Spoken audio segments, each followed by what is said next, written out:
বিশ্বাসী মানুষের প্রয়োজন। রাসূলুল্লাহ সাল্লাল্লাহু আলাইহি ওয়াসাল্লাম অনেকক্ষণ ভাবতে ভাবতে বিশ্বাসী একজন সফর সঙ্গী সাথী হিসাবে নিযুক্ত করলেন সিদ্দিক আকবর রাদিয়াল্লাহু তাআলা আনহু। সুবহানাল্লাহ। কেমন বিশ্বাসী? হযরত আবু বকর সিদ্দিক, যিনি মেরাজের জন্য আল্লাহ রাসূল যে মেরাজ করেছেন কেউ বিশ্বাস করে না। পাপিষ্ঠ আবু জেহেল সহ বলছে, আবু বকর আমরা বিশ্বাস করি না আপনার রাসূলকে মেরাজ করতে পারেনি একদিনে, এত সময় রাস্তা। আবু বকর বললেন, এই কথাটি কি আমার রাসূলুল্লাহ ওনার জান্নাতের জবানে মোবারকে বলছে? সমস্ত মানুষরা বলল হ্যাঁ। আবু বকর বলেন, তাহলে ওই কথার মধ্যে আর কোনো সন্দেহ থাকতে পারে না। সুবহানাল্লাহ। আল্লাহর হাবিব হযরত আবু বকরকে নিযুক্ত করলেন হিজরতের সঙ্গী সাথী হিসাবে। আবু বকরকে আল্লাহর হাবিব বলেন, আবু বকর শোনো, হঠাৎ কোন দিন জানি আমি মদিনা হিজরত করার জন্য রওনা হয়ে যাব। আপনি আবু বকর প্রস্তুতি থাকবেন, রেডি থাকবেন। আবু বকর বাড়ির মধ্যে চলে গেলেন। বাড়িতে চলে যাওয়ার পর ওই দিন থেকে আবু বকর একটা সেকেন্ডের জন্য ওনার আরামের বিছানায় আরাম করতে চান নাই। আবু বকর একটা মুহূর্তের জন্য বিছানার বালিশের মধ্যে মাথা লাগায় না। কেন লাগায় না? আমার রাসূলুল্লাহর জন্য আবু বকরের অন্তরের মধ্যে অনেক মহব্বত, ওই কারণে লাগায় না। যদি আমার রাসূলুল্লাহ আমি আবু বকরের হুজরার মধ্যে এসে নক করি, আমি আবু বকর ঘুম থেকে উঠে যদি জাগ্রত হতে দেরি হয়ে যায়, তাহলে তো আমি আমার রাসূলুল্লাহর সঙ্গে চরম বেয়াদবি হয়ে যাবে। সুবহানাল্লাহ। আবু বকর ওই দিন থেকে আরামের বিছানার মধ্যে ঘুমানোর জন্য যায় না। ওইদিকে রাসূলুল্লাহ সাল্লাল্লাহু আলাইহি ওয়াসাল্লাম ওনার ঘুমন্ত শায়িত জায়গায় হযরত আলী মুরতাদা রাদিয়াল্লাহু তাআলা আনহুকে ঘুমিয়ে রেখে আসলেন।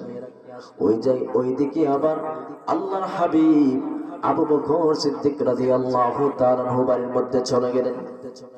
আবু বকরের বাড়ির মধ্যে চলে যাওয়ার পর আল্লাহর হাবিব দরজার মধ্যে নক করতে দেরি করলেন, কিন্তু সিদ্দিক আকবর রাদিয়াল্লাহু তাআলা আনহু ওনার দরজা খুলতে দেরি করলেন না। দরজা খুলতে দেরি করেন নাই। ওই যে ঘুমায় না, এইভাবে দরজার মধ্যে হেলান দিয়ে দাঁড়িয়ে আছে। কেন? যে রাসূলুল্লাহ কখন আসবেন, আর যদি আমার ঘুমের মধ্যে তাকে দেরি হয়ে যাবে। আল্লাহর হাবিব বলেন, রে আবু বকর, আমি আপনাকে ডাকতে দেরি করলাম, দরজার মধ্যে করাঘাত করতে দেরি করলাম। ওরে আবু বকর, আপনি দরজা খুলতে তো দেরি করেন নাই। আবু বকর চোখের পানি ফেলে ফেলে বলে, ইয়া রাসূলুল্লাহ, নবী গো, আপনি রাসূলুল্লাহর জন্য আমি আবু বকরের এই সমস্ত বুক ভরা ভালোবাসাগুলা জমা করে রেখেছি। নবী গো, আপনি যেই দিন থেকে বলেছেন আপনার সঙ্গে আমি হিজরতের সঙ্গে সাথে, সেই দিন থেকে আমি আবু বকর আমার ঘুমগুলাকে হারাম করে দিলাম।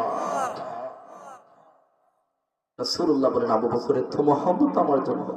আবু বকর বলেন, রাসূল, যদি আমার এই বুক আপনি ছিদ্র করে দেখতে পারতেন আর কি বলবো। আল্লাহর হাবিব বলেন, আবু বকর, আমি জানি আমার জন্য আপনার অনেক মহব্বত, আপনাকে আমি অনেক সময় দেখেছি, আমি রাসূলের জন্য আপনার অনেক মহব্বত। আবু বকর, আবু বকর আর বেশিক্ষণ ওই জায়গার মধ্যে দেরি করা যাবে না। আবু বকর, এই জায়গা থেকে আমরা চলে যেতে হবে। আমি আমার আলীকে আমার বিছানার মধ্যে ঘুমন্ত রেখে এসেছি, আর আমার রুমের মধ্যে চতুর্দিকে এই মক্কার জমিনে প্রত্যেকটা পথের মধ্যে সমস্ত আবু জেহেলের সেই সমস্ত প্রজারা আমাদেরকে বেরিবদ্ধ করে রেখেছে। আবু বকর, তুমি আমি ওই জায়গা থেকে যত তাড়াতাড়ি ছুটে যেতে পারবো তত আপনার আমার জন্য লাভ হবে। ওইদিকে আল্লাহর হাবিব কথা বোঝার চেষ্টা করবেন, আপনার আমার রাসূলের সম্মান আল্লাহর কাছে কেমন। ওইদিকে আল্লাহ রাব্বুল আলামিন আল্লাহর হাবিব কেমন করে মক্কার জমিন থেকে বের হয়ে যাবে। প্রত্যেকটা রাস্তায় রাস্তায় পাপিষ্ঠ আবু জেহেলের লোক কিভাবে আল্লাহ রাসূল ওদেরকে ওই জায়গা থেকে পাকি দিয়ে চলে যাবেন। আল্লাহ রাব্বুল আলামিন জিবরাইল আলাইহিস সালাতু সালামের মধ্যে ওহী পাঠিয়ে দিলেন, আয়াত নাযিল করলেন। আল্লাহ রাব্বুল আলামিন বলেন, ওয়া মা রামাইতা ইয রামাইতা ওয়ালাকিন্নাল্লাহা রামা। চিৎকার করে বলেন আল্লাহু আকবার। আল্লাহ রাব্বুল আলামিন হাবিবকে শিখায় দিলেন, হ্যাঁ আমার বন্ধু ইয়া রাসূলুল্লাহ ইয়া হাবিবাল্লাহ হুজুর, আপনি কিছু মাটি এই দুনিয়ার জমিন থেকে কিছু মাটি হাতের মধ্যে নিন। ওগো আমার বন্ধু, হাতের মধ্যে মাটিগুলো নিয়ে আপনি এইভাবে ছুঁড়ে মারেন। রাসূলুল্লাহ আল্লাহর কথা মাফিকে এইভাবে ছুঁড়ে মারলেন। আল্লাহর হাবিব ওই জায়গা থেকে ছুঁড়ে মারলেন। পাপিষ্ঠ আবু জেহেলের যত দাঙ্গা বাঙ্গা, যত লোক, যত জায়গার মধ্যে ছিল, সবার চোখের মধ্যে ওই সমস্ত মাটিগুলো গিয়ে পড়ল। সুবহানাল্লাহ। সবার চোখের মধ্যে যখন পড়ে গেল, সবাই তখন চক্ষু দ্বারা কিছু দেখতে পারে না। আপনার আমার চক্ষের মধ্যে যদি বালি কণা পড়ে বাজান, বালু পড়লে আমাদের চোখ দিয়ে সম্ভব নয় আর ছাওয়ানের, ঠিক কিনা বলুন? সঙ্গে সঙ্গে যতক্ষণ পর্যন্ত চোখ আমরা দৌত না করবো ততক্ষণ পর্যন্ত চাইতে পারবো না। আল্লাহর হাবিব যখন এইভাবে সেই মুষ্টির মাটিগুলো ছুঁড়ে মারলেন, সমস্ত পথের মধ্যে যারা ছিল সবার চোখের মধ্যে ঢুকে গেল। ওই জায়গা মক্কার জমিন থেকে আল্লাহর রাসূল সমস্ত পাহারাদেরকে এই জায়গার মধ্যে এই মাটিগুলা চোখে থেকে বের করার ব্যস্ত রেখে রাসূলুল্লাহ তাদেরকে অতিক্রম করে চলে গেলেন। সুবহানাল্লাহ। আল্লাহর হাবিব রাস্তা অতিক্রম করে বোঝার চেষ্টা করবেন। আল্লাহর হাবিব রাস্তা অতিক্রম করেন, আবু বকরের কেমন মায়া, কেমন মহব্বত। আল্লাহর হাবিবের চতুর্দিকে আবু বকর যায়। আবু বকর গিয়ে একবার সামনের দিকে চান, একবার পিছনের দিকে তাকায়, একবার ডানে যায়, একবার বামে যায়। আল্লাহর হাবিব বলেন, আবু বকর কেন এমনটা আপনি করেন? এই আবু বকর জবাব দেয়, ইয়া রাসূলুল্লাহ, ইয়া হাবিবাল্লাহ, জানি না কোন জায়গা থেকে সেই পাপিষ্ঠ কাফের কুফারের আপনাকে আক্রমণ করবেন। ওগো নবী, আপনাকে যাতে কোনোভাবে আক্রমণ না করতে পারে এর জন্য আমি আবু বকর সব দিকে আপনার জন্য তালাশ করতেছি। সুবহানাল্লাহ। সময় সংকীর্ণ, আলোচনা সংক্ষিপ্ত দিকে আনতেছি। আল্লাহর হাবিব এইভাবে যখন রাস্তা অতিক্রম করতেছেন, যখন দিনের আবার সেই ফজরের সময় চলে আসলো, দিন যখন আমাদেরকে স্বাগতম জানাবে এমন সময় ছেড়ে আসলো। আল্লাহর হাবিব বলেন, কি করা যায়? আবু বকরকে বললেন, আবু বকর, আমরা একটি ওই গুহা দেখলাম, এই গুহাটির নাম হলো গারে সুর। ওই গারে সুরের মধ্যে আপনি আমি লুকিয়ে পড়ি, আপনি আমি আত্মগোপন করে ফেলি। ওই জায়গার মধ্যে আল্লাহর হাবিব লুকিয়ে যাওয়ার জন্য প্রস্তুতি নিলেন। ওই যে আগে আয়াতে কারিমা বলেছিলাম, ইল্লা তানসুরুহু ফাকাদ নাসরাহুল্লাহু ইয আখরাজাহুল্লাযীনা কাফারু সানিয়া ইসনাইন। ইল্লা তানসুরুহু, তারা যদি আপনাদেরকে সাহায্য না করে, ফাকাদ নাসরাহুল্লাহ, ওগো হাবিব আপনি জানিয়ে রাখেন আমি আল্লাহ, আপনি হাবিবুল্লাহকে সাহায্য করবেন। যখন রাসূলুল্লাহ ওই গুহার মধ্যে ঢুকে গেলেন, তখন দেখা গেল অনেক গর্ত দেখা যাচ্ছে গুহার মধ্যে, ছোট্ট ছোট্ট গর্ত। তখন আবু বকর বলেন, ইয়া রাসূলুল্লাহ, এই গর্তগুলোকে একটু আমার জামা অথবা আমার চাদর দিয়ে কি করি, একটু মানে ফাঁকাগুলো বন্ধ করে দিন। আবু বকর সমস্ত ফাঁকাগুলো বন্ধ করে দিলেন, আর একটি পাখা মানে গর্ত যে ছিদ্র জায়গা বন্ধ করতে হতো বলে গেছেন, আর রিওয়ায়াতের মধ্যে এসেছে কাপড় ছিল না অবশিষ্ট, দুটো থেকে একটা হবে।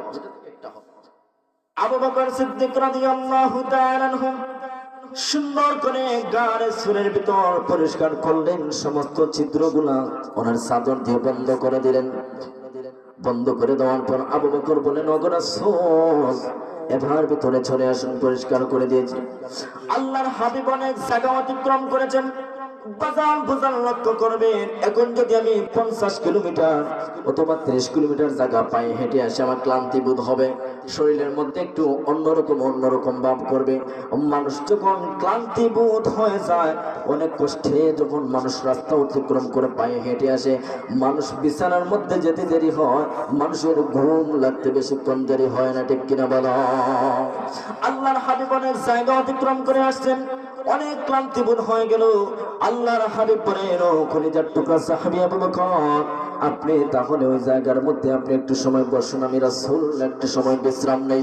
আল্লাহর হাবিব একটু সময়ের জন্য বিশ্রাম নিলেন। আর ওইদিকে আল্লাহর হাবিব আবু বকরের ওইভাবে পায়ের উরুর মধ্যে মাথা মোবারক রেখে আল্লাহর হাবিব ঘুমিয়েছিলেন। ওইদিকে দেখা যায় আবু বকরের নজরের মধ্যে আসলো সেই গাড়ে সুরের মধ্যে একটি গর্ত ফাঁকা রয়ে গেল। আবু বকরের মনের মধ্যে আসলো কাপড় অবশিষ্ট ছিল না, তাহলে আমার পা দিয়ে সেই গাতার গর্তের মধ্যে আমি পা দিয়ে আমি টিকা দিয়ে দেই, বন্ধ করে দেই। এইভাবে আবু বকর পা দিয়ে সেই গর্তখানা বন্ধ করে দিলেন। বন্ধ করে দেওয়ার পর একটি বিষাক্ত সাপ এসে আবু বকরের পায়ের মধ্যে দংশন করতেছে, বারবার দংশন করতেছে। আবু বকর সিদ্দিক রাদিয়াল্লাহু তাআলা আনহু সেই দংশনের ব্যথা সহ্য না করতে পেরে শব্দ করে কান্না করেন নাই। রাসূলুল্লাহর ঘুম ভেঙে যাবে, আবু বকর মিঠাই করে কান্না করি। আবু বকরের চোখ বেয়ে বেয়ে পানি পড়ে। হঠাৎ করে রাসূলুল্লাহ সেই গাল মোবারকের মধ্যে আবু বকরের সেই চোখের পানি পড়ে গেল। আল্লাহু আকবার। সঙ্গে সঙ্গে আমার রাসূলুল্লাহর ঘুম ছেড়ে গেল। রাসূলুল্লাহর ঘুম ছেড়ে যাওয়ার পর আবু বকরকে খান্নারত অবস্থায় দেখতেছেন। আবু বকরকে বলতেছেন, আবু বকর, আমি যে ঘুমিয়েছি আপনার ওর মধ্যে মাথা রেখে কোনো কষ্ট হচ্ছে নাকি? আবু বকর বলেন, ইয়া রাসূলুল্লাহ, ইয়া হাবিবাল্লাহ, নবী গো, এই সমস্ত কোনো ব্যথা কোনো কষ্ট আমি অনুভব করতেছি না। আল্লাহর হাবিব বলেন, আবু বকর, তাহলে কেন কান্না করতেছ? কেন কান্না করতেছ? আবু বকর বলে, ইয়া রাসূলুল্লাহ, ইয়া হাবিবাল্লাহ, নবী গো, ওই যে একটি গর্ত বাকি ছিল, ওই গর্তের মধ্যে আমি পা রেখেছি, সে পায়ের মধ্যে আমাকে সাপে দংশন করেছে। আল্লাহর হাবিবাল্লাহ আবু বকরের পায়ের মধ্যে লাগিয়ে দিলেন। সঙ্গে সঙ্গে আবু বকরের সেই সমস্ত ব্যথাগুলা সঙ্গে সঙ্গে পানির মধ্যে সেই বিষগুলা চলে গেল।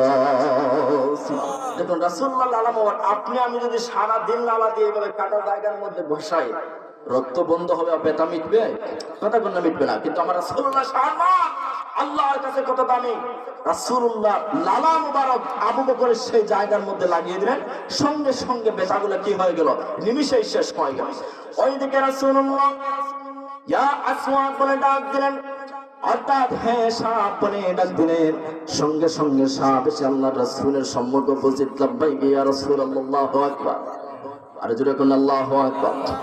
সাপ এসে জবাব দিল, ইয়া রাসূলুল্লাহ ওয়া ইয়া হাবিবাল্লাহ, নবী গো, আপনি আমাকে ডাক দিবেন, আমি কি আর বিলম্ব না করতে পারি? রাসূলুল্লাহ বলেন, রে সাপ, তুমি তো চরম ধরনের বেয়াদবি করে ফেলেছো। আমার আবু বকরের পায়ের মধ্যে তুমি কেন দংশন করলা? সেই সাপ রাসূলুল্লাহর কাছে জবাব দেয়, নবী গো, বেয়াদবি করেছি সেটা আমিও মানি, কিন্তু আমি আপনি রাসূলুল্লাহর প্রেমের বিরহ বেদনা আজ অনেক দিন যাবত সহ্য করে আছি। আল্লাহু আকবার। আপনি রাসূলুল্লাহকে দেখার জন্য অনেক দিন ধরে আমি মক্কার জমিন গুলা তালাশ করতেছি, কিন্তু আমি সাপ তো আমাকে মানুষেরা দেখলে মারপিট করবে। এর জন্য আপনি রাসূলুল্লাহকে একবার স্বয়ং সরাসরি দেখার জন্য, আপনি রাসূলুল্লাহকে একবার সরাসরি সালাম দেওয়ার জন্য আমি অনেক দিন যাবত আছি। এমন কোন সুযোগ পাই না। আজকে ওই জায়গার মধ্যে সুযোগ পেয়েছি, কিন্তু আপনার সাহাবী আবু বকর আমার সেই দেখা সাক্ষাৎ করার রাস্তা বন্ধ করে দিয়েছে। এর জন্য রাসূলুল্লাহ, আমি আপনার কাছে মাফ চেয়ে নিচ্ছি, আমার ভুল হয়ে গেছে, বেয়াদব হয়ে গেছে। এবার বুঝুন রাসূলুল্লাহর সঙ্গে সাক্ষাৎ করার জন্য রাসূলুল্লাহর প্রতি মহব্বত এই সাপ কতটুকু অর্জন করেছে। আবার ওই জায়গা থেকে বুঝে নেন রাসূলুল্লাহর সাহাবী আবু বকর রাসূলুল্লাহর প্রতি কতটুকু মহব্বত অর্জন করেছে। সুবহানাল্লাহ। সম্মানিত হাজির, আমরা পাশাপাশি আবার শুকরিয়া আদায় করি যে রাসূলুল্লাহর কারণে আমরা সুন্দর দুনিয়ার জমিন পেয়েছি। যে রাসূলুল্লাহ যদি পৃথিবীতে আসতেন না, আচ্ছা আপনারা কোন থেকে আমাদের রাসূলের নাম কি? হুজুর যারা আছেন এরা পড়ে, হুজুররা পড়ে। আমাদের নবীর নাম কি? এগুলো আমাদের জানার দরকার। শুধু ওয়াজ মাহফিল শুনলে হবে না, আমাদের এই বিষয়ে প্র্যাকটিস করতে হবে, জানতে হবে। কারণ আমরা মুসলমান, শুধু আসলাম বসলাম, কোন হুজুর কিভাবে সুর দিল, কোন হুজুর খানে ধরে আর মাথায় ধরে ঠান দিল, কত সুন্দর সুর দিল, এইসবের দরকার আমার নাই। হুজুর কি বলল সেই কথা থেকে আপনাকে আমাকে জীবন একটা হরে আমল করতে হবে, তারপর আপনার আমার জীবন কি হবে, সৌভাগ্যবান হবে। ঠিক কিনা বলো? তো যারা কোরআন হাদিস থেকে আলোচনা করে, ওনাদের আলোচনা থেকে আপনার কিছু হলো শিকার চেষ্টা করবেন। আর কোন উলামায়ে কেরামগণ যে ওয়াজ করেন, কোরআন হাদিস মানে পরিত্যাগ করে যে ওয়াজ করেন, এখন পর্যন্ত কোন উলামায়ে কেরাম আমি পাইনি। আমরা যত জায়গায় নসিহত করি বা যত জায়গায় উলামায়ে কেরামগণ দেখছি, সবাই কোরআন হাদিস থেকে ওয়াজ করে। ঠিক কিনা বলুন? এর জন্য আমরা সেইগুলা থেকে আমল করতাম। তো আমি বলতে চেয়েছিলাম যে রাসূলুল্লাহর কারণে আমরা দুনিয়ার জমিন পেয়েছি। যে রাসূলুল্লাহকে যদি আল্লাহ না বানাইতেন, আল্লাহ সৃষ্টি না করতেন, আল্লাহ দুনিয়ার জমিনও বানাইতেন না। আল্লাহু আকবার বলবেন না? এখন আপনার আমার রাসূলের দাম আছে না নাই? আর আজকে কোন আছে না নাই? আচ্ছা, আমাদের রাসূলুল্লাহর দাম কেমন আল্লাহ রাব্বুল আলামিন কোরআনের মধ্যে বলে দিচ্ছেন, ওয়া রাফা'না লাকা যিকরা, ওয়া রাফা'না লাকা যিকরা। রাসূল হে, আমি আপনার সম্মান, মান, মর্যাদা আকাশ চুম্বি করে দিয়েছি। সুবহানাল্লাহ। একটু জোরে বলবেন না সুবহানাল্লাহ? আকাশ চুম্বি আপনার আমার রাসূলের মান, সম্মান। সময় সংকীর্ণ, আমার অনেক লম্বা আলোচনা, আমি খুব দ্রুত কথা বলবো। এর জন্য কেমন আপনার আমার রাসূলের মান, আমি স্বাভাবিক একটু ইঙ্গিত দিয়ে বলে যাব। দেখুন আপনার আমার রাসূল কেমন সম্মান আল্লাহর কাছে। রাসূল যদি হ্যাঁ বলে, সঙ্গে সঙ্গে যে কোনো ব্যাপারে আল্লাহ হালাল করে দেয়। সুবহানাল্লাহ বলবেন না? আমার রাসূল যে বিষয়ে না বলেছে, সঙ্গে সঙ্গে আল্লাহর তরফ থেকে অর্ডার এসেছে, সেই ব্যাপারে আমাদের জন্য হারাম হয়ে গেছে। আমার রাসূল দুনিয়ার জমিন থেকে শাহাদাত আঙ্গুল আকাশের দিকে উত্তোলন করে ইশারা করেছেন, সঙ্গে সঙ্গে আকাশের ছাদ দ্বিখণ্ডিত হয়ে গেছে। সুবহানাল্লাহ। শুধু তাই নাই, লক্ষ্য করুন আপনার আমার রাসূল কেমন সম্মানী, কেমন দামি। আল্লাহর কাছে আপনার আমার রাসূল কেমন সম্মানী, কেমন দামি। লক্ষ্য করুন আপনার আমার রাসূল যদি দুনিয়ার জমিন থেকে পা মুবারকখানা উত্তোলন করেন, সঙ্গে সঙ্গে আল্লাহ রাব্বুল আলামিন ওনার প্যারা হাবিবকে ডেকে নিয়ে আল্লাহ মেরাজে নিয়ে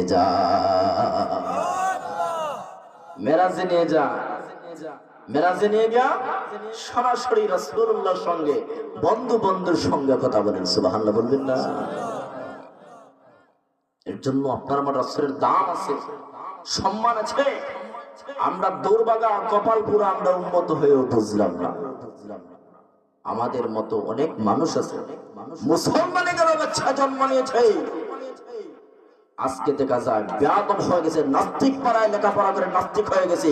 আমার দেশে এমন কুলাঙ্গার আছে না নাই? কিন্তু আমার রাসূলুল্লাহর সম্মান, আল্লাহ কত সম্মান বাড়ায় দিয়েছে এই রাসূলের উম্মত হওয়ার জন্য। লক্ষ্য করবেন কথাটা, এই রাসূলের শেষ নবীর উম্মত হওয়ার জন্য অনেক আম্বিয়া আলাইহিস সালাম পর্যন্ত আল্লাহর কাছে ফরিয়াদ করেছেন যে আল্লাহ, আমাদেরকে আপনি নবী না বানাইয়া আপনি আমাদেরকে মুহাম্মদুর রাসূলুল্লাহর উম্মত বানায় দেন। আপনারা কি আমার কথা বুঝেন না? তাহলে সুবহানাল্লাহ করুন, সুবহানাল্লাহ বলতে হবে। এর জন্য আপনার আমার রাসূলের সম্মান আল্লাহ আকাশ চুম্বি করে দিয়েছে। শুধু তাই নয়, আল্লাহ রাব্বুল আলামিন জিবরাইল আলাইহিস সালামের মাধ্যমে শিখিয়ে দিচ্ছেন, ইজা যুকিরতু যুকিরতা মাই। আল্লাহু আকবার বলবেন না? আল্লাহ রাব্বুল আলামিন রহমতের ফেরেশতা জিবরাইল আলাইহিস সালামকে জানায়া দেন, ও আমার বন্ধুবর জিবরাইল, যাও দুনিয়ার জমিনে যাও, এই দুনিয়ার জমিনে গিয়ে আমার প্যারা নবী মুহাম্মদুর রাসূলুল্লাহ সাল্লাল্লাহু আলাইহি ওয়াসাল্লামকে আপনি একটা মেসেজ দিয়ে আসেন। কি মেসেজ দিবেন? আমার বন্ধুকে গিয়ে আপনি এই মেসেজটা দিবেন যে আমি আল্লাহর জিকির যেই জায়গার মধ্যে আলোচনা করা হয় ওই জায়গার মধ্যে আমার রাসূলুল্লাহর জিকির আদায় করা হয়। আমি আল্লাহর জিকির যে জায়গার মধ্যে, আমার রাসূলুল্লাহর জিকির সেই জায়গার মধ্যে। সুবহানাল্লাহ বলবেন না? দেখুন বন্ধুর প্রতি বন্ধুর কেমন মায়া। রহমতের ফেরেশতা জিবরাইল আলাইহিস সালাম দুনিয়ার জমিনে আসলেন। মুহাম্মদুর রাসূলুল্লাহ সাল্লাল্লাহু আলাইহি ওয়াসাল্লামের কদম মোবারকে এসে বললেন, ইয়া রাসূল, আমি আল্লাহর কাছ থেকে এসেছি। আল্লাহ ইতিমধ্যে আমাকে মেসেজ দিয়ে দিলেন, যাও বন্ধু যাও, আমার বন্ধুকে গিয়ে আপনি সুসংবাদ দিন আমি আল্লাহর জিকির যে জায়গার মধ্যে হই ওই জায়গার মধ্যে আমার বন্ধু বর জিবরাইল, ওই জায়গার মধ্যে আমার বন্ধু বর মুহাম্মদুর রাসূলুল্লাহর জিকির হয়। আপনারা বলবেন হুজুর কেমন করে? যে জায়গার মধ্যে আল্লাহর জিকির ওই জায়গার মধ্যে নবীর জিকির। আপনাদেরকে আমি উদাহরণ দিচ্ছি, শুনে রাখুন।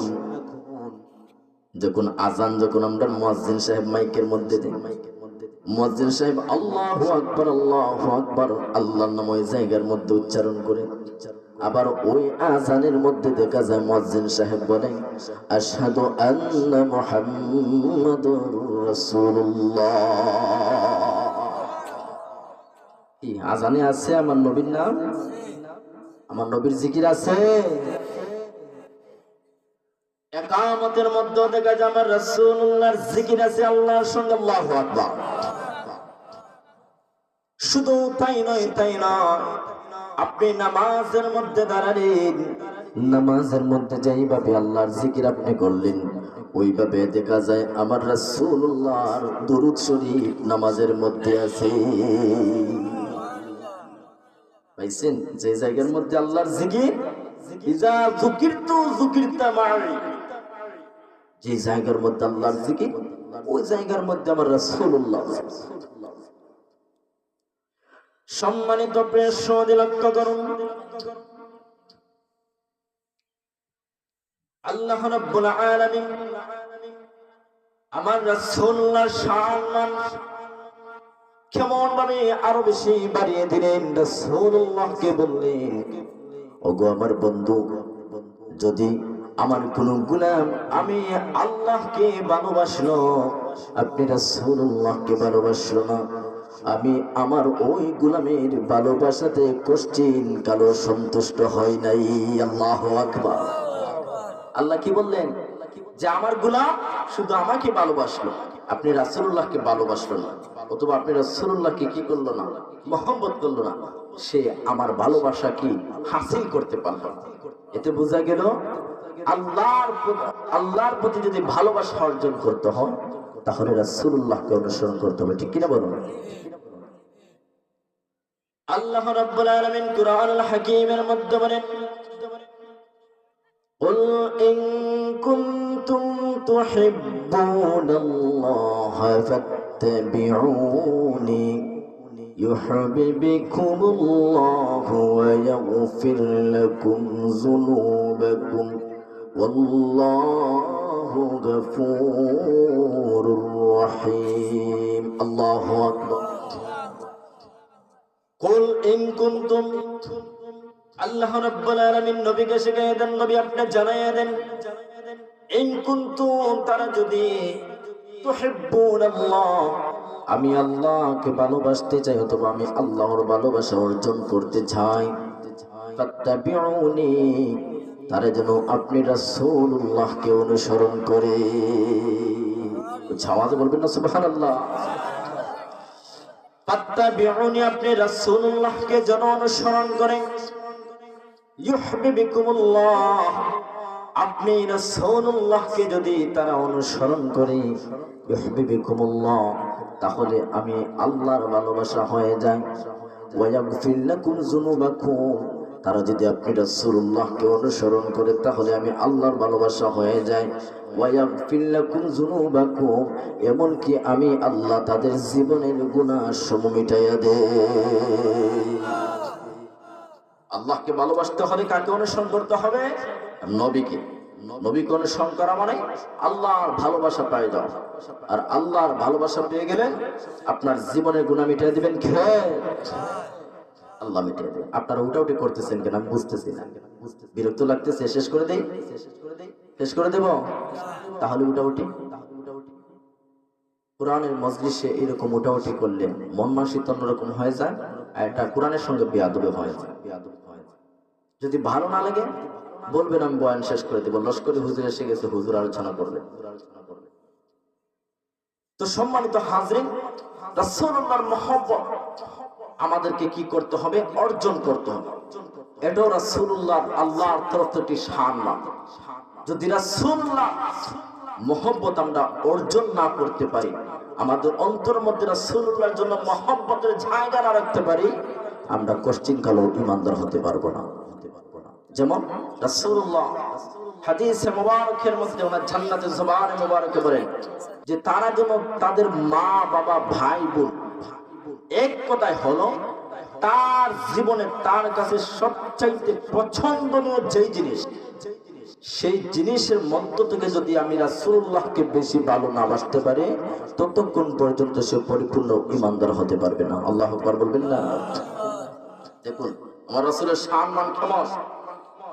রাসূলুল্লাহর প্রতি যদি একজন উম্মত প্রকৃত অবস্থায় ভালোবাসা অর্জন না করতে পারে, ততক্ষণ কি হবে না? সে পরিপূর্ণ ঈমানদার হতে পারবে না। যেমন রাসূলুল্লাহর একজন সাহাবী হযরত ওমর ইবনে খাত্তাব রাদিয়াল্লাহু তাআলা, উনি একদিন রাসূলুল্লাহর কাছে গিয়ে বললেন, ইয়া রাসূলুল্লাহ, আমি আপনাকে অনেক বেশি ভালোবাসি, কিন্তু আমার নিজের জানের চাইতে বেশি না। কথাটি কে বলছেন? রাসূলুল্লাহর একজন সাহাবী।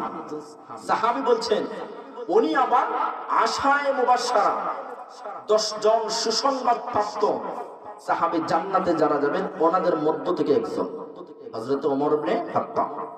উনি এসে বললেন, নবীজি, আমি আপনাকে ভালোবাসি, কিন্তু আমার নিজের জীবনের চাইতে বেশি না। রাসূলুল্লাহ বললেন, ওমর, তুমি এখন অবধি পর্যন্ত পরিপূর্ণ ঈমানদার হতে পারোনি। আল্লাহু আকবার বলবেন না?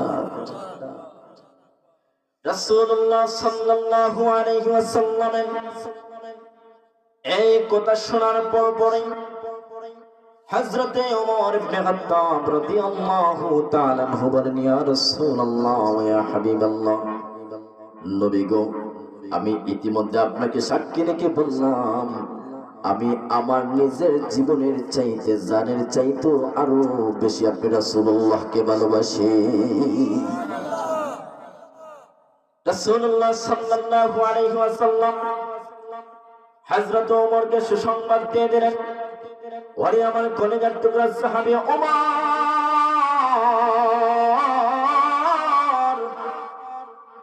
আমি রাসূলুল্লাহ তোমাকে জানিয়ে দিলাম, ইতিমধ্যে তুমি এত সুন্দর তোমার জবান দিয়ে কথা বললাম, আমি রাসূলুল্লাহ বলে দিচ্ছি, ইতিমধ্যে তুমি পরিপূর্ণ ঈমানদার হয়ে গেছো। ইতিমধ্যে তুমি পরিপূর্ণ ঈমানদার হয়ে গেছো। এতে বোঝা গেল কি?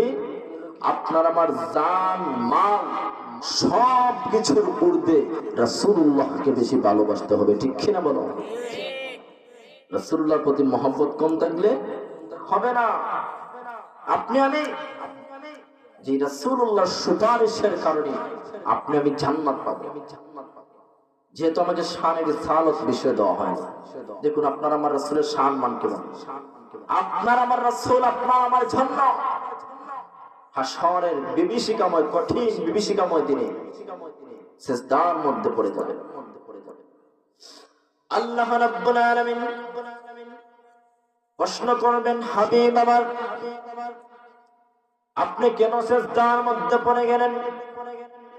রাসূলুল্লাহ সাল্লাল্লাহু আলাইহি ওয়াসাল্লাম জবাব দেন, আল্লাহ, আজকের এই দিনে আমার অনেক উম্মতেরা জাহান্নামের মধ্যে চলে যাবি। আমি রাসূলুল্লাহ তো বরদাস্ত করতে পারবো না, আমার উম্মত জাহান্নামে যাবে। রাসূলুল্লাহ এই জমিনের মধ্যে মাথা উঠে সেই দিন হুপিয়ে হুপিয়ে কান্না করবেন, কান্না করবেন, কান্না করবেন। আল্লাহ রাব্বুল আলামিন বলবেন, রাসূল আপনার মস্তক দুনিয়ার জমিন থেকে উত্তোলন করুন, উত্তোলন করুন। রাসূলুল্লাহ বলেন, ওগো আল্লাহ, যতক্ষণ পর্যন্ত আমার উম্মতদেরকে আপনি জান্নাতের ঘোষণা না দিবেন ততক্ষণ পর্যন্ত আমি দুনিয়ার জমিন থেকে মস্তক উত্তোলন করব না। আল্লাহ রাব্বুল আলামিন সেই দিন হাবিবুল্লাহকে সুসংবাদ দিয়ে দেবেন, আপনার উম্মতদেরকে আমি আল্লাহ জান্নাতবাসী করে দেব। সুবহানাল্লাহ। রাসূলুল্লাহর জন্য তো মহব্বত আল্লাহ। দেখুন সেই রাসূলের সম্মান, সেই রাসূলের সম্মানের আরেকটি সংজ্ঞা হলো সেই দিন কঠিন বিভীষিকাময় মানুষ হাসরের ময়দানে সেই ক্লান্তি লগ্নে বেশি হাহুতাশ পেরেশান হয়ে যাবে। মানুষের এক হাত, মানুষের কিতাবের মধ্যে এসেছে হাদিসে মুবারক, মানুষের এক হাত উপরে থাকবে সূর্য। সেই সূর্যের তাপে মানুষের একদম কি ভিতরটা শুকিয়ে যাবে। সূর্যের তাপে মানুষের জিহ্বা বের হয়ে নাভি পর্যন্ত লক্ষ্যে যাবে। আল্লাহু আকবার বলবেন না? সেই দিনে তো কঠিন সময় পার করবে উম্মতেরা, কিন্তু সেই দিন আল্লাহ রাব্বুল আলামিন আপনার আমার হাবিবের সম্মান কেমন সম্মান বানায় দিয়েছেন। সমস্ত রাসূলদেরকে আল্লাহ পরিত্যাগ করে আপনার আমার রাসূলদেরকে, আপনার আমার রাসূলকে আল্লাহ রাব্বুল আলামিন হাউজে কাউসারের পানি পান করার জন্য আল্লাহ আদেশ দিয়ে দিবে। শুধু আপনার আমার রাসূল সেই দিন হাউজে কাউসারের পানি উম্মতদেরকে বিলিয়ে বিলিয়ে দিবেন। হাদিসে মুবারকের মধ্যে এসেছে সেই হাউজে কাউসারের পানি কেমন হবে। সেই হাউজে কাউসারের পানি দুধের চাইতে সাদা, দুধের চাইতেও সাদা হবে, মধুর চাইতেও বেশি মিষ্টান্ন হবে। আল্লাহু আকবার বলবেন না? আরো জোরে বলেন আল্লাহু আকবার। দুধের চাইতে বেশি সাদা হবে, মধুর চাইতে বেশি মিষ্টান্ন হবে। শুধু তাই নয়, তাই নয়, এমন এমন ধরনের পানি হবে, বেশি ঠান্ডা হবে না, আবার বেশি গরমও হবে না। যেভাবে বান্দা পানি পান করার পর বান্দার অন্তরটি ঠান্ডা হয়ে যায়। হাদিসে মুবারকের মধ্যে এসেছে হাউজে কাউসারের পানি আল্লাহর গোলামেরা একবার পান করবে আর জীবনে কোনোদিন বান্দার পানির পিপাসা ধরবে না। মাত্র হাউজে কাউসারের পানি একবার পান করবেন আর কোনোদিন আপনার পানির পিপাসা ধরবে না। এবার বুঝুন, সেই হাউজে কাউসারের পানি বিলিয়ে দেওয়ার বন্টনের দায়িত্ব আল্লাহ রাব্বুল আলামিন আপনার আমার রাসূলকে দিবেন। সুবহানাল্লাহ বলবেন না? এর জন্য সম্মানিত প্রিয় সহোদর লক্ষ্য করুন, আপনাদেরকে এটাই বলতে চেয়েছিলাম, রাসূলুল্লাহর প্রতি মহব্বত অর্জন করতে হবে, রাসূলুল্লাহর প্রতি ভালোবাসা ভালো করে সৃষ্টি করতে হবে। রাসূলুল্লাহ মক্কা এবং মদিনার জীবনে দুইটা জীবনী মিলিয়ে, দুইটা স্থান মিলিয়ে আমার রাসূলুল্লাহর জীবনী, সেই দুই স্থানকে এই মিলিয়ে হলো আমার রাসূলুল্লাহর 63 বছরের জীবনী। সম্মানিত প্রিয় আলোচনার মধ্যে ঢুকে গেলাম। এই দুই জায়গা, সম্মানিত দুই জায়গা আমার রাসূলুল্লাহর কারণে হয়েছে। এক কথাই হলো যে জায়গার মধ্যে আমার রাসূলুল্লাহর কদম মোবারক, সেই জায়গা কি আল্লাহর তরফ থেকে আল্লাহ সম্মানী বানায়া দেয়। যে জায়গার মধ্যে রাসূলুল্লাহর কদম মোবারক পড়ে সেই জায়গা সম্মানী হয়ে যায়। সুবহানাল্লাহ বলবেন না? এখন দেখা গেল, আমি আলোচনা সংক্ষিপ্তের দিকে আনতেছি যেহেতু সময় সংকীর্ণ, খুব দ্রুত কথা বলতেছি, জানি আপনারা বুঝতেছেন কিনা। এই মক্কি মদিনার জীবনী নিয়ে রাসূলুল্লাহর সমস্ত 63 বছরের জীবনী। রাসূলুল্লাহ যখন ইসলামের দাওয়াত, তাওহীদের দাওয়াত, রিসালাতের দাওয়াত মক্কার জমিনে প্রচার করে দিলেন, কোন সময় লুকিয়ে লুকিয়ে দিতেন। তখন দেখা গেল হাদিসে মুবারকের মধ্যে এসেছে যখন উমরের ফারুক উনি ইসলাম গ্রহণ কবুল করলেন, তখন থেকে রাসূলুল্লাহ প্রকাশ্য দাওয়াত দেওয়া শুরু করলেন। সুবহানাল্লাহ বলবেন না? তখন দেখা গেল রাসূলুল্লাহ সে দাওয়াত দেওয়ার কারণে মক্কার কিছু পাপিষ্ঠ যারা আবু জেহেলের দলের লোকেরা ছিল, তারা কি করলো, রাসূলুল্লাহ যে মানুষদেরকে দাওয়াত দিয়ে মানুষদেরকে যে ইসলামের প্রতি আকৃষ্ট করতেছে, তাদের মাথা ব্যথা শুরু হয়ে গেছে। আল্লাহু আকবার বলবেন না? কেমন করে বুঝবো মাথা ব্যথা হয়ে গেছে? হজ্জের মৌসুম, বোঝার চেষ্টা করবেন। হজ্জের মৌসুম, মানুষ বিভিন্ন দেশ থেকে মানুষ ওই জায়গার মধ্যে আসছে। তখন আবু জেহেল ঘোষণা করে দিল যে আমাদের এলাকায় মুহাম্মদ নামে একজন ব্যক্তি আছে, ওই ব্যক্তির দ্বারের কাছে আপনারা কেউ যাবেন না। ওই ব্যক্তি একটা পাগল, ওই ব্যক্তি একটা জাদুকর। নাউজুবিল্লাহ বলবেন না? পাপিষ্ঠ আবু জেহেল এই বলে ঘোষণা ছাড়িয়ে দিল। আমরা তো জানি যেই ব্যাপারে মানুষের মুখে মুখে আলোচনা বেশি হয়, সেই জিনিসটা যতক্ষণ পর্যন্ত আমরা না দেখি ততক্ষণ পর্যন্ত শান্তি মেলে না। ঠিক কিনা বলুন? আমরা যে কোনো বিষয়ে যদি আলোচনা করি, যতক্ষণ পর্যন্ত আমি দেখবো না ততক্ষণ পর্যন্ত শান্তি করবে, শান্তি করবে। আবু জেহেল ঘোষণা করে দিল অমুকের দাড়ি কাছে যাইবা না। যারা সফরের মধ্যে এসেছে সবাই ভাবলো বুঝলাম না যে মুহাম্মদের কথা আবু জেহেল বলতেছে, এই মুহাম্মদের দাড়ি কাছে যাব না, সে পাগল, সে একটা জাদুকর। নাউজুবিল্লাহ। সবাই ভাবতেছে কেমন জাদুকর, যার কথা শুনলে নাকি আমরা তার প্রেমে পাগল পারা হয়ে যাব, যার কথা শুনলে নাকি আমরা তার রিসালাতের দাওয়াত গ্রহণ করব। সমস্ত হাজী সাহেবগণ, সমস্ত সফরকারী ব্যক্তিগণ বললেন যতক্ষণ পর্যন্ত সেই জাদুকর, সেই পাগল মুহাম্মদকে আমরা না দেখব ততক্ষণ পর্যন্ত আমরা মক্কার জমিন থেকে বিদায় নেব না। সুবহানাল্লাহ। কেননা আবু জেহেল তো বলছে যে ওর কথা আপনারা আকৃষ্ট হয়ে যাবেন। সবাই অবাক। এখন সবাই মত বিনিময় করলো আমরা ওই ব্যক্তির কাছে একবার যাব।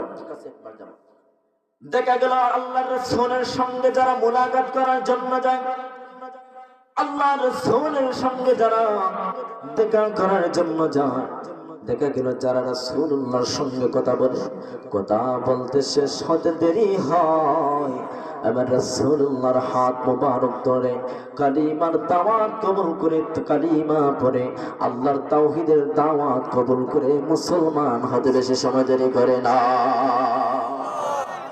ওরা মুসলমান হয়ে যায়। আবু জেহেলের মাথা আরো বেশি গরম হয়ে গেছে। আল্লাহু আকবার বলবেন না? যে মুহাম্মদের কাছে যেও যায় সেও মুহাম্মদের দলের অন্তর্ভুক্ত হয়ে যায়। কি এমন মুহাম্মদের কাছে? আবু জেহেলের মাথা আরো গরম হয়ে গেছে। সঙ্গবঙ্গ যারা আছে, ছেলেপেলা যারা আছে, প্রজা যারা আছে, গোলাম যারা আছে, সবাইকে ইনভাইট করলো, দাওয়াত করলো, এক জায়গার মধ্যে সবাইকে একত্রিত করলো। সবাইকে বললো আমার ভাতিজা মুহাম্মদের গর্দান যে ব্যক্তি আমার কাছে এনে দিবে, আমি আবু জেহেল তাকে 100টি উট তাকে আমি উপহার স্বরূপ দেব। আমার ভাতিজা মাতা যিনি আমার কাছে এনে দিতে পারবেন তাকে আমি 100টি উট দিব। মক্কার জমিনের সমস্ত পাওয়ারশীল ব্যক্তিরা সেই কাজের মধ্যে নিয়োজিত হয়ে গেল, সবাই লেগে গেল। আবু জেহেল অর্ডার করেছে, ওই দিকে আল্লাহর তরফ থেকে কিন্তু ওহী নাযিল হয়ে গেছে। আল্লাহু আকবার। আল্লাহ রাব্বুল আলামিন রাসূলুল্লাহর কাছে ওহী পাঠিয়ে দেন, আয়াত নাযিল করে দেন, ইল্লা তানসুরুহু فقد نصره الله إذ أخرجه الذين كفروا ثاني اثنين। الله أكبر। আল্লাহ রাব্বুল আলামিন হাবিবের কাছে ওহী পাঠিয়ে দিলেন, ওহে আমার হাবিব আপনি ওই মক্কার জমিন ছেড়ে যান, আপনার জানের রক্ষার জন্য আপনি মক্কার জমিন ছেড়ে যান। কেননা আপনার পেছনে পাপিষ্ঠ আবু জেহেল লেগে গেছে। এই আবু জেহেল আপনাকে আর জিন্দা রাখবে না গো নবী। আমি আল্লাহ অর্ডার করলাম, আপনি এই মক্কার জমিন পরিত্যাগ করে মদিনার জমিন আপনি হিজরত করুন। সুবহানাল্লাহ। আপনি মক্কার জমিন ছেড়ে মদিনার জন্য আপনি প্রস্তুতি হয়ে যান, হিজরত করেন। রাসূলুল্লাহ সাল্লাল্লাহু আলাইহি ওয়াসাল্লাম বললেন, এখন হিজরত করবেন, একজন সঙ্গী সাথী তো দরকার আছে, ঠিক কি না? এখন আমি মনে করেন ওই জায়গা থেকে আমার লুকিয়ে যেতে হবে, আমি আমার প্রাণের বয়ে লুকিয়ে যেতে হবে। এখন আমি লুকিয়ে যাওয়ার জন্য একজন বিশ্বাসী মানুষের প্রয়োজন নাই?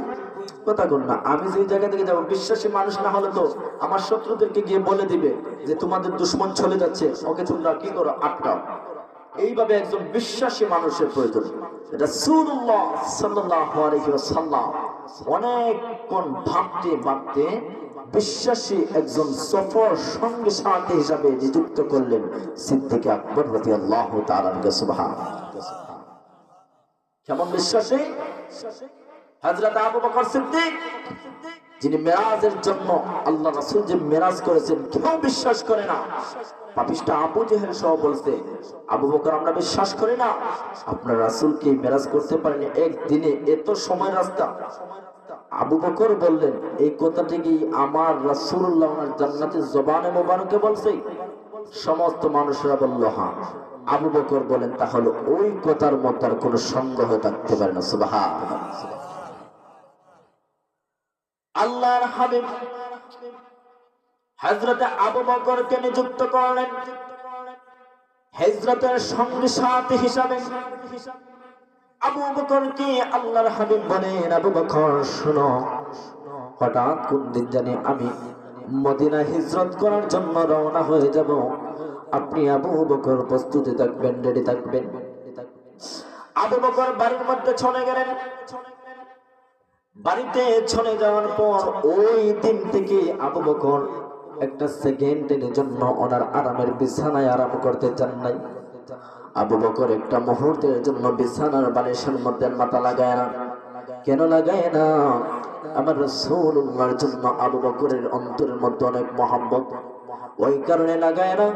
যদি আমার রাসূলুল্লাহ আমি আবু বকরের হুজরার মধ্যে এসে নক করি, আমি আবু বকর ঘুম থেকে উঠে যদি জাগ্রত হতে দেরি হয়ে যায়, তাহলে তো আমি আমার রাসূলুল্লাহর সঙ্গে চরম বেয়াদবি হয়ে যাবে। সুবহানাল্লাহ।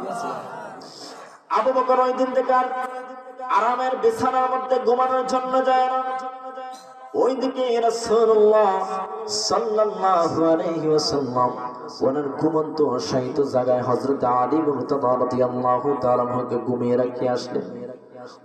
ওইদিকে আবার আল্লাহর হাবিব আবু বকর সিদ্দিক রাদিয়াল্লাহু তাআলা আনহু বাড়ির মধ্যে চলে গেলেন। আবু বকরের বাড়ির মধ্যে চলে যাওয়ার পর আল্লাহর হাবিব দরজার মধ্যে নক করতে দেরি করলেন, কিন্তু সিদ্দিক আকবর রাদিয়াল্লাহু তাআলা আনহু ওনার দরজা খুলতে দেরি করলেন না। দরজা খুলতে দেরি করেন নাই। ওই যে ঘুমায় না, এইভাবে দরজার মধ্যে হেলান দিয়ে দাঁড়িয়ে আছে। কেন? যে রাসূলুল্লাহ কখন আসবেন, আর যদি আমার ঘুমের মধ্যে তাকে দেরি হয়ে যাবে। আল্লাহর হাবিব বলেন, রে আবু বকর, আমি আপনাকে ডাকতে দেরি করলাম, দরজার মধ্যে করাঘাত করতে দেরি করলাম।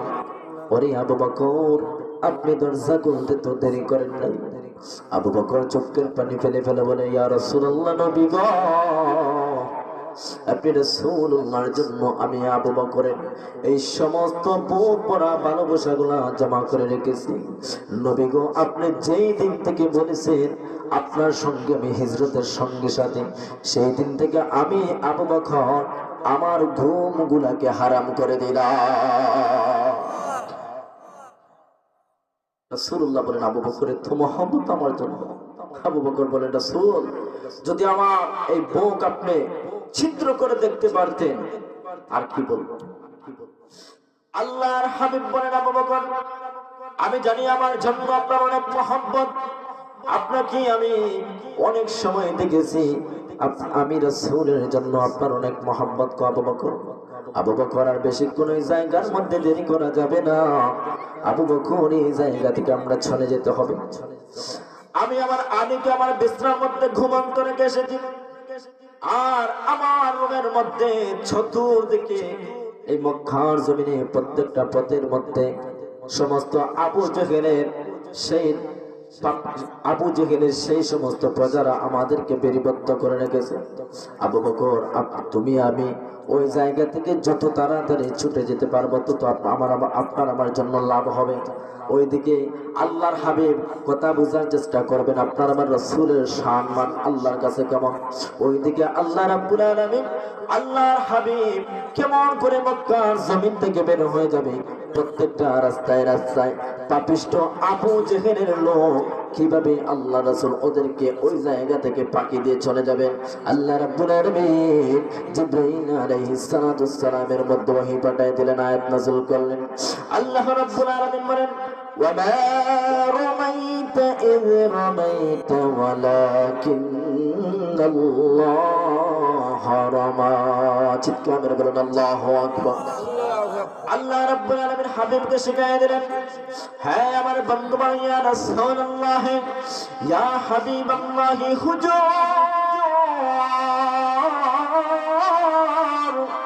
আপনি কিছু মাটি এই দুনিয়ার জমিন থেকে কিছু মাটি হাতের মধ্যে নিন। ওগো আমার বন্ধু, হাতের মধ্যে মাটিগুলো নিয়ে আপনি এইভাবে ছুঁড়ে মারেন। রাসূলুল্লাহ আল্লাহর কথা মাফিক এইভাবে ছুঁড়ে মারলেন। আল্লাহর হাবিব ওই জায়গা থেকে ছুঁড়ে মারলেন। পাপিষ্ট আবু জেহেলের যত দাঙ্গা ভাঙ্গা যত লোক যত জায়গার মধ্যে ছিল সবার চোখের মধ্যে ওই সমস্ত মাটিগুলা গিয়ে পড়ল। সুবহানাল্লাহ। সবার চোখের মধ্যে যখন পড়ে গেল, সবাই তখন চক্ষু দ্বারা কিছু দেখতে পারে না। আপনার আমার চক্ষের মধ্যে যদি বালি কণা পড়ে বাজান, বালু পড়লে আমাদের চোখ দিয়ে সম্ভব নয় আর ছাওয়ানের, ঠিক কিনা বলুন? সঙ্গে সঙ্গে যতক্ষণ পর্যন্ত চোখ আমরা দৌত না করবো ততক্ষণ পর্যন্ত চাইতে পারবো না। আল্লাহর হাবিব যখন এইভাবে সেই মুষ্টির মাটিগুলা ছুঁড়ে মারলেন, সমস্ত পথের মধ্যে যারা ছিল সবার চোখের মধ্যে ঢুকে গেল। ওই জায়গা মক্কার জমিন থেকে আল্লাহর রাসূল সমস্ত পাহারাদেরকে এই জায়গার মধ্যে এই মাটিগুলা চোখে থেকে বের করার ব্যস্ত রেখে রাসূলুল্লাহ তাদেরকে অতিক্রম করে চলে গেলেন। সুবহানাল্লাহ। আল্লাহর হাবিব রাস্তা অতিক্রম করে বোঝার চেষ্টা করবেন। আল্লাহর হাবিব রাস্তা অতিক্রম করেন, আবু বকরের কেমন মায়া কেমন মহব্বত। আল্লাহর হাবিবের চতুর্দিকে আবু বকর যায়। আবু বকর গিয়ে একবার সামনের দিকে চান, একবার পিছনের দিকে তাকায়, একবার ডানে যায় একবার বামে যায়। আল্লাহর হাবিব বলেন, আবু বকর কেন এমনটা আপনি করেন? এই আবু বকর জবাব দেয়, ইয়া রাসূলুল্লাহ ইয়া হাবিবাল্লাহ, জানি না কোন জায়গা থেকে সেই পাপিষ্ট কাফের কুফারের আপনাকে আক্রমণ করবেন। ওগো নবী, আপনাকে যাতে কোনোভাবে আক্রমণ না করতে পারে এর জন্য আমি আবু বকর সব দিকে আপনার জন্য তালাশ করতেছি। সুবহানাল্লাহ। সময় সংকীর্ণ, আলোচনা সংক্ষিপ্ত দিকে আনতেছি। আল্লাহর হাবিব এইভাবে যখন রাস্তা অতিক্রম করতেছেন, যখন দিনের আবার সেই ফজরের সময় চলে আসলো, দিন যখন আমাদেরকে স্বাগতম জানাবে এমন সময় ছেড়ে আসলো। আল্লাহর হাবিব বলেন, কি করা যায়? আবু বকরকে বললেন, আবু বকর, আমরা একটি ওই গুহা দেখলাম, এই গুহাটির নাম হলো গারে সুর। ওই গারে সুরের মধ্যে আপনি আমি লুকিয়ে পড়ি, আপনি আমি আত্মগোপন করে ফেলি। ওই জায়গার মধ্যে আল্লাহর হাবিব লুকিয়ে যাওয়ার জন্য প্রস্তুতি নিলেন। ওই যে আগে আয়াতে কারিমা বলেছিলাম, ইল্লা তানসুরুহু ফাকাদ নাসরাহুল্লাহু ইয আখরাজাহুল্লাযীনা কাফারু সানিয়া ইসলাম। ইল্লা তানসুরুহু, তারা যদি আপনাদেরকে সাহায্য না করে, ফাকাদ নাসরাহুল্লাহ, ওগো হাবিব আপনি জানিয়ে রাখেন আমি আল্লাহ আপনি হাবিবুল্লাহকে সাহায্য করব। ওই গুহার মধ্যে যখন রাসূলুল্লাহ ঢুকে গেলেন, একদম সংক্ষিপ্ত করে বলতেছি কথাটি, হুজুর চলে আসছেন, এইভাবে হুজুরকে বসায় রেখে আমি কথা বলা ঠিক হয়নি। যখন গর্তের মধ্যে ঢুকে গেলেন তখন দেখা গেল কি,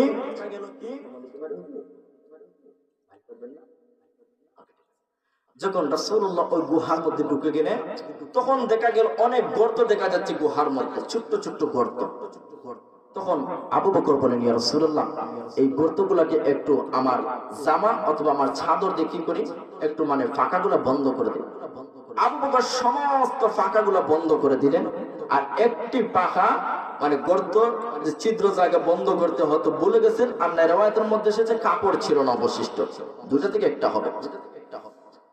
আবু বকর সিদ্দিক রাদিয়াল্লাহু তাআলা আনহু সুন্দর করে গাড়ের সুরের ভিতর পরিষ্কার করলেন, সমস্ত ছিদ্রগুলা ওনার চাদর দিয়ে বন্ধ করে দিলেন। বন্ধ করে দেওয়ার পর আবু বকর বলেন, ওগো রাসূল, এবার ভিতরে চলে আসুন, পরিষ্কার করে দিয়েছি। আল্লাহর হাবিব অনেক জায়গা অতিক্রম করেছেন, বাজার বুজার লক্ষ্য করবেন। এখন যদি আমি 50 কিলোমিটার অথবা 30 কিলোমিটার জায়গা পায়ে হেঁটে আসে, আমার ক্লান্তি বোধ হবে, শরীরের মধ্যে একটু অন্যরকম ভাব করবে। মানুষ যখন ক্লান্তি বোধ হয়ে যায়, অনেক কষ্টে যখন মানুষ রাস্তা অতিক্রম করে পায়ে হেঁটে আসে, মানুষ বিছানার মধ্যে যেতে দেরি হয়, মানুষের ঘুম লাগতে বেশিক্ষণ দেরি হয় না, ঠিক কিনা বলো? আল্লাহর হাবিব অনেক জায়গা অতিক্রম করে আসছেন, অনেক ক্লান্তি বোধ হয়ে গেল। আল্লাহর হাবিব বলেন, ও কলিজার টুকরা সাহাবী আবু বকর, আপনি তাহলে ওই জায়গার মধ্যে আপনি একটু সময় বসুন, আমি রাসূল একটু সময় বিশ্রাম নেই। আল্লাহর হাবিব একটু সময়ের জন্য বিশ্রাম নিলেন, আর ওইদিকে আল্লাহর হাবিব আবু বকরের ওইভাবে পায়ের উরুর মধ্যে মাথা মোবারক রেখে আল্লাহর হাবিব ঘুমিয়েছিলেন। ওইদিকে দেখা যায় আবু বকরের নজরের মধ্যে আসলো, সেই গাড়ে সুরের মধ্যে একটি গর্ত ফাঁকা রয়ে গেল। আবু বকরের মনের মধ্যে আসলো, কাপড় অবশিষ্ট ছিল না, তাহলে আমার পা দিয়ে সেই গাতার গর্তের মধ্যে আমি পা দিয়ে আমি টিকা দিয়ে দেই, বন্ধ করে দেই। এইভাবে আবু বকর পা দিয়ে সেই গর্তখানা বন্ধ করে দিলেন। বন্ধ করে দেওয়ার পর একটি বিষাক্ত সাপ এসে আবু বকরের পায়ের মধ্যে দংশন করতেছে, বারবার দংশন করতেছে। আবু বকর সিদ্দিক রাদিয়াল্লাহু তাআলা আনহু সেই দংশনের ব্যথা সহ্য না করতে পেরে শব্দ করে কান্না করেন নাই, রাসূলুল্লাহর ঘুম ভেঙে যাবে। আবু বকর মিঠাই করে কান্না করি, আবু বকরের চোখ বেয়ে বেয়ে পানি পড়ে। হঠাৎ করে রাসূলুল্লাহ সেই গাল মোবারকের মধ্যে আবু বকরের সেই চোখের পানি পড়ে গেল। আল্লাহু আকবার। সঙ্গে সঙ্গে আমার রাসূলুল্লাহর ঘুম ছেড়ে গেল। রাসূলুল্লাহর ঘুম ছেড়ে যাওয়ার পর আবু বকরকে কান্নারত অবস্থায় দেখতেছেন। আবু বকরকে বলতেছেন, আবু বকর, আমি যে ঘুমিয়েছি আপনার ওর মধ্যে মাথা রেখে কোনো কষ্ট হচ্ছে নাকি? আবু বকর বলেন, ইয়া রাসূলুল্লাহ, ইয়া হাবিবাল্লাহ, নবী গো, এই সমস্ত কোনো ব্যথা কোনো কষ্ট আমি অনুভব করতেছি না। আল্লাহর হাবিব বলেন, আবু বকর, তাহলে কেন কান্না করতেছ, কেন কান্না করতেছ? আবু বকর বলে, ইয়া রাসূলুল্লাহ, ইয়া হাবিবাল্লাহ, নবী গো, ওই যে একটি গর্ত বাকি ছিল, ওই গর্তের মধ্যে আমি পা রেখেছি, সে পায়ের মধ্যে আমাকে সাপে দংশন করেছে। আল্লাহর হাবিবের লালা মুবারক আবু বকরের পায়ের মধ্যে লাগিয়ে দিলেন। সঙ্গে সঙ্গে আবু বকরের সেই সমস্ত ব্যথাগুলা সঙ্গে সঙ্গে পানির মধ্যে সেই বিষগুলা চলে গেল। দেখুন রাসূলুল্লাহ লালা মুবারক, আপনি আমি যদি সারা দিন লালা দিয়ে এভাবে কাটা জায়গার মধ্যে বসাই, রক্ত বন্ধ হবে, ব্যথা মিটবে? কথা কোনটা মিটবে না। কিন্তু আমার রাসূলুল্লাহ শাহমান আল্লাহর কাছে কত দামি, রাসূলুল্লাহ লালা মুবারক আবু বকরের সেই জায়গার মধ্যে লাগিয়ে দিলেন, সঙ্গে সঙ্গে ব্যথাগুলো কি হয়ে গেল, নিমিষেই শেষ হয়ে গেল। ওইদিকে রাসূলুল্লাহ ইয়া আসওয়াদ বলে ডাক দিলেন, অর্থাৎ হ্যাঁ সাপ বলে ডাক দিলেন। সঙ্গে সঙ্গে সাপ এসে আল্লাহর রাসূলের সম্মুখে উপস্থিত। লাব্বাইক ইয়া রাসূলুল্লাহ, আল্লাহু আকবার। আর জোরে কোন আল্লাহু আকবার। সাপ এসে জবাব দিল, ইয়া রাসূলুল্লাহ ওয়া ইয়া হাবিবাল্লাহ, নবী গো, আপনি আমাকে ডাক দিবেন, আমি কি আর বিলম্ব না করতে পারি? রাসূলুল্লাহ বলেন, রে সাপ, তুমি তো চরম ধরনের বেয়াদবি করে ফেলেছো। আমার আবু বকরের পায়ের মধ্যে তুমি কেন দংশন করলা? সেই সাপ রাসূলুল্লাহর কাছে জবাব দেয়, নবী গো, বেয়াদবি করেছি সেটা আমিও মানি, কিন্তু আমি আপনি রাসূলুল্লাহর প্রেমের বিরহ বেদনা আজ অনেক দিন যাবত সহ্য করে আছি। আল্লাহু আকবার। আপনি রাসূলুল্লাহকে দেখার জন্য অনেক দিন ধরে আমি মক্কার জমিন গুলা তালাশ করতেছি, কিন্তু আমি সাপ তো আমাকে মানুষেরা দেখলে মারপিট করবে। এর জন্য আপনি রাসূলুল্লাহকে একবার স্বয়ং সরাসরি দেখার জন্য, আপনি রাসূলুল্লাহকে একবার সরাসরি সালাম দেওয়ার জন্য আমি অনেক দিন যাবত আছি। এমন কোন সুযোগ পাই না। আজকে ওই জায়গার মধ্যে সুযোগ পেয়েছে, কিন্তু আপনার সাহাবী আবু বকর আমার সেই দেখা সাক্ষাৎ করার রাস্তা বন্ধ করে দিয়েছে। এর জন্য রাসূলুল্লাহ, আমি আপনার কাছে মাফ চেয়ে নিচ্ছি, আমার ভুল হয়ে গেছে, বেয়াদব হয়ে গেছে।